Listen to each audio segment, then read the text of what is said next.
ওই দিয়ে আমি ফিরে যখন চলে আসলাম, আমার কানে একটা আওয়াজ আসলো, আব্বা জান বলে ডাক দিল। আমি ঘুরে দেখলাম কোথায় কেউ কিছু নাই, সেই ডাকটা আজ আমার কানে আসে, আর চোখে পানি ফেলে কাঁদে। আল্লাহ নবীর চেহারাখানা লাল হয়ে গেল, সাহাবা হুজুররা সব কাঁদতে শুরু করে দিলে। নবী আমার কাঁদতে লাগলে, কি এমন মানুষ তুমি? কিন্তু আল্লাহ নবী এই কথাটা বলার পরে বললে, বাবা সাহাবীরে, আল্লাহ রহমতের উপরে বিশ্বাস রাখো, লা তাকনাতু মির রাহমাতিল্লাহ। আল্লাহ বলেছেন, বান্দা তোরা অন্যায় করে ফেলেছি, তোরা ভুল করে ফেলেছি, পাপ করে ফেলেছি, খাতা করে ফেলেছি, আমার রহমতে নিরাশ হয়ে যাস না। বান্দা আয়, ফিরে আয়, আমি আল্লাহ পাক, আমার নাম রহমান, আমার নাম রহিম, তোদের জীবনের গুনাহ মাফ করে দেবো।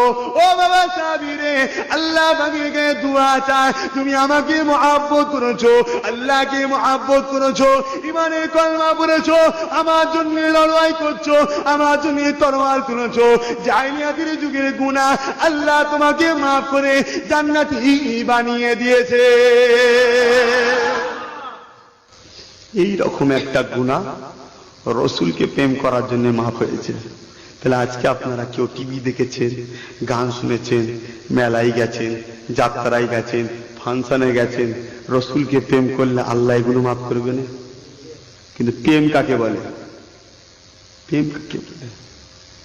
আপনার বাপকে দুটো লোক গাল দিচ্ছে, আপনি সেখানে বসে বসে শুনছেন, তার সঙ্গে কথা বলছেন, এতে কি আপনার বাপ খুশি হবে? খুশি হবে? কেন খুশি হলো না? ছেলে তাহলে প্রেম করেনি বাপকে, এর জন্যই খুশি হলো না। তাহলে এটা যদি প্রেম না হয়, রাসূলকে কেমন প্রেম করতে হবে? নিজের বাপের থেকে, নিজের মায়ের থেকে রাসূলকে, রাসূলের আহলিয়াদেরকে বেশি ভালোবাসতে হয়। জোরে বলুন সুবহানাল্লাহ। তাহলে সেই রাসূলকে কেমন প্রেম করতে হবে?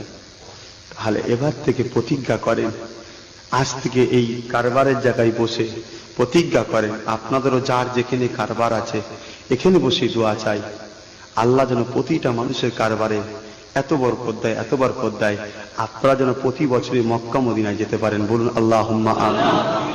মনে রেখে দেবেন, ছোট মতো মানুষ দেখলেও কি হবে, সেই রাসূলের বংশধর আমাদের ঘরে আল্লাহ করেছে। না জানি আল্লাহ পাক যদি কবুল করে লাই, অভাব হবে না। এত দেবে, এত দেবে, ভাবতে পারবেন না। কথা বুঝতে পেরেছেন? দাদা হুজুরের, 5 হুজুরের, 4 হুজুরদের দুয়ারও সিলাই আজ মানুষদের ঘরে কি দেয়নি? আল্লাহ দিয়েছে। তাই আমি বলতে চাইছি একটাই, প্রেম কাকে বলে? প্রেম হলো এটাই, সবচেয়ে নির্মম প্রেম হলো এটাই যে ঘৃণা করে সরে থাকা, তার ওপর পোস্টটা কি, মুখ দিয়ে প্রতিবাদ করা। আর সবচেয়ে কঠোর প্রেম হলো লড়াই করা। কথা বুঝতে পারছেন না? লড়াই করা। কি দরকার ছিল বদরের যুদ্ধে গলা কাটাবার? যেই আবু জেহেল এলো, আল্লাহ পারতো না মরুভূমির বালিকে গরম করে দিয়ে ওদের গায়ে ফেলে দিয়ে সব চাপা দিতে? কি গো, পারতো না? কি দরকার ছিল? আল্লাহ পরীক্ষা করছে, এরা আমার রাসূলকে কেমন প্রেম করে, দেখিরা গলা কাটে কিনা। তাহলে এটা প্রেমের পরীক্ষা হচ্ছে। আপনাদেরকে বলছি, গণতান্ত্রিক দেশে বাস করছেন, হয়তো কারো গলা কাটতেও পারবেন না, আর কাটতে হবেও না। এত মুসলমান যখন কাটতে হবে না, এক জায়গায় এসে যদি আমরা তাকবীর দিয়ে প্রতিবাদ করি, আশা করছি এতেই কাজ হয়ে যাবে। বলুন ইনশাআল্লাহ। তাহলে আমরা বিভিন্ন জায়গায় এই প্রতিবাদ সভা করছি, আপনাদের এলাকাতেও করা আমরা চিন্তা ভাবনা করছি। আপনারা আমাদের সহযোগিতা করবেন না? এই সহযোগিতার জন্য প্রতিটা পাড়া থেকে 15টা করে যুবক ছেলের নাম আর ফোন নাম্বার লাগবে। এটাই হলো সহযোগিতা। পয়সা, ধন দৌলত সবার আছে ভাই, কত পয়সা দেবেন আপনি? পয়সা দিয়ে কোনোদিন আল্লাহওয়ালাদের কিনা যায় না। কথা বুঝতে পেরেছেন? যারা দুনিয়াদার পীর সাহেব, তাদের ঘরে কিনে ফেলতে পারেন, এটা বলে যাচ্ছে, অস্বীকার করা যাবে না। এখন পীরও তো বিক্রি হচ্ছে। দুদিন পরে দেখবেন করলার বাজারে দেখবেন লরি করে পীর বিক্রি হবে। 2 টাকা কিলো কিনবেন, ঘরে ঘরে নিয়ে এসে রেখে দেবেন, যেমন সব পুতুল তৈরি হয় ওরকম বিক্রি হবে। এত পীর, বাপে বাপ, ডালের থেকে বাঁদর বেশি এখন। তো যাই হোক, খদ্দেরের থেকে দোকানও বেশি হয়ে গেছে। সেটা নয়, 15টা করে ছেলে লাগবে, যাদের ভরসায়, মানে ওসিলায়, যাদের উপরে বিশ্বাস করে এলাকা সমাবেশটার কাজ করব, তারা সব দেখাশোনা করবে। কথা বুঝতে পারছেন তো? তার কিছু আলোচনা করব না সংক্ষেপ করব?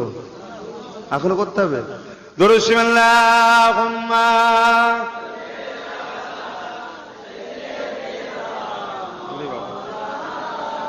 আর করলে হবে।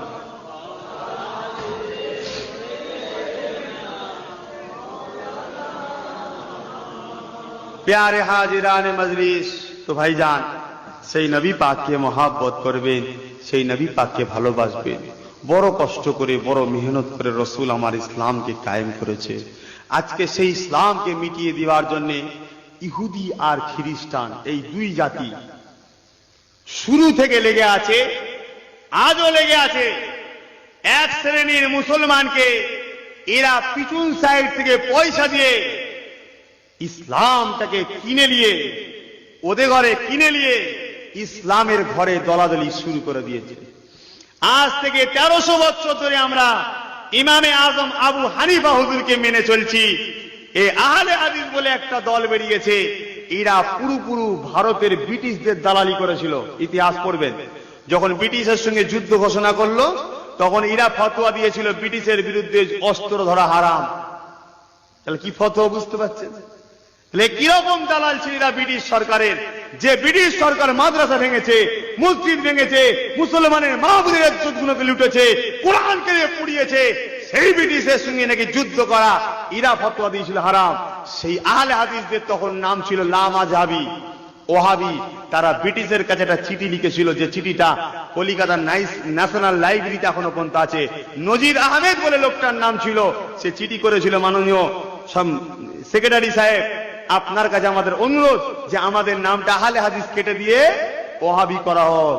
তখন তাকে সার্টিফিকেট মেরে দিয়ে ওহাবি কেটে দিয়ে আহলে হাদিস করা হোক। তখন থেকে আহলে হাদিস নাম হলো। যাদের নামটা ব্রিটিশরা রেখেছে সে দলটা আল্লাহর আইনে হালাল না হারাম গো? খবরদার, এদের প্রতিবাদ করতে হবে না যে আপনারা শুধু আমাদের পাশে দাঁড়ান, আর কিছু চাই না। বলবো আমরা, লড়াই করবো আমরা। যদি আমাদের কথায় যদি বক্তব্যে ভুল হয়, ওরা যদি কেস করে থানায় যাব আমরা, কোনো চিন্তা আপনাদের নেই। আপনাদের কাছে এতটুকু আশা, যারা আল্লাহ আল্লাহ রসুলের জন্য লড়াই করছে, যারা নবীর বংশধর, তাদের পাশে একটু দাঁড়ান। একটা সমাজে হাদিস প্রচার হয়, সবাই শুনেছেন আল্লাহ দুটো জিনিস রেখে, রসুল বললেন দুটো জিনিস রেখে যাচ্ছে, কি? কোরআন, হাদিস। এর থেকে বড় সহি হাদিস আছে যেগুলোকে বলা হয়নি, এই হাদিসটা প্রচার করা হয়। তাহলে বুঝতে পেরেছেন সমাজে আলেমরাও কেমন গ্রুপবাজি করছে।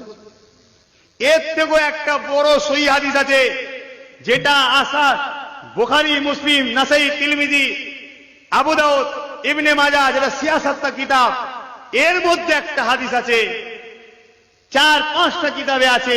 তাহলে এর থেকেও যে হাদিসটা আরো ক্ষমতা বেশি, যার মধ্যে রায়াতে সাহাবা হুজুররা আছে, সেই হাদিসটা হচ্ছে কি? তোমাদের জন্য আমি দুটো জিনিস রেখে গেলাম, কোরআন ও আমার আহলে বায়াত। শুনছেন? কোরআন মানো, আমার আহলে বায়াতকে ভালোবাসো, এদের অনুসরণ করো। সেটাকে চেপে দেওয়া হয়েছে। তাহলে বুঝতে পারছেন সমাজে কি কিলিকবাজি চলছে। আর এগুলো বলি বলেই আমার উপর সবার রাগ হয়ে যাচ্ছে, যে নতুন নতুন কথা কোথা থেকে বার করছে রে বাবা। বার করছিনি নয়, রয়েছে কথা। মনি সাহেবদের কিছু স্বার্থের জন্য সব কথাগুলো চেপে দেওয়া হচ্ছে। যেখানে আহলে বায়াত এসে যাবে, রসুল যাদেরকে মানতে বলে, সেখানে মোল্লা মৌলবীরা দাম থাকবে? কথা বলেন না? ওই মোল্লা মৌলবী 3 পিড়িতে গেলে দেখা যাবে হিন্দুর রক্ত বেরোচ্ছে। আমার কথা খারাপ লিখছেন নাকি? শেখ মুচি, এই কি বলে, মুচি ছিল, ডোব ছিল, এসব কি বংশ বলে না, সেসব থেকে তো দাদা হুজুর পীর কেবলার হাতে হাত দিয়ে কলমা পড়ে এখন সব মোল্লা হয়েছে, শের হয়েছে, গাজী হয়েছে, অনেক সব সম্মানীয় দরজা পেয়েছে। এটাকে অস্বীকার করতে আপনারা পারবেন? তাহলে এই সকল লোকেরা, এদের মধ্যে কিছু কিছু সুযোগ সন্ধানী লোক আছে যারা এটাকে চেপে দিতে চাইছে। রসুল বললেন তোমাদের কাছে দুটো জিনিস রেখে গেলাম, সেটা হচ্ছে কি? কোরআন, আমার আহলে বায়াত। আবার রসুল বলছেন তোমাদের কাছে দুটো জিনিস রেখে এলাম, কোরআন, আমার আহলে বায়াত। আবার বলছে তোমাদের কাছে দুটো জিনিস রেখে এলাম, কোরআন, আহলে বায়াত। এক হাদিসে রসুল 3 বার তাগিদ দিয়েছে। জোরে বলুন সুবহানাল্লাহ। এই আহলে বায়াতটা কারা? এই আহলে বায়াত হলো আবু বকর। এই আহলে বায়াত কারা? হযরত আলী। এই আহলে বায়াত কারা? হযরত উসমান। এই আহলে বায়াত কারা? হযরত ওমর ফারুক। তাহলে ফারুকি বংশ যারা আছে এরা নবীর বংশধর নয়? উসমানী যারা আছে এরা নবীর বংশধর নয়? বুঝতে পেরেছেন তো কথাগুলো? তাহলে এদের ঘরে মহব্বত করতে রসুল বললেন, এদেরকে মহব্বত করতে হবে না? রসুল আবার বিদায় হজে বললেন তোমাদের কাছে দুটো জিনিস রেখে গেলাম, কিতাব আর আমার সুন্নাত। তাহলে ওটাকেও যেমন মানতে হবে, এই হাদিসটাকেও মানতে হবে না? কিন্তু এই হাদিসটাকে পুরো আউট করে দিচ্ছে।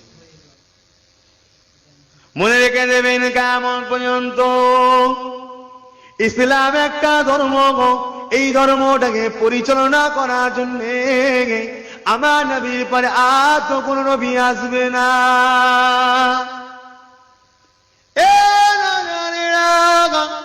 হযরত ঈসা নবী এসেছিলেন আমার নবীর প্রচার করতে। যেমন একটা জায়গায় কোনো মন্ত্রী আসবে, তার আগে এলাকায় ছোট ছোট ছোট ছোট জনসভা হয়, যেখানে বলে দেওয়া হয় ব্রিকের মাঝে অমুক দিন অমুক নেতা আসছে। বুঝতে পারছেন না? ঠিক তামাম নবীরা বিভিন্ন কওমের কাছে এসেছে, এসে আমার নবীর প্রচার করেছে।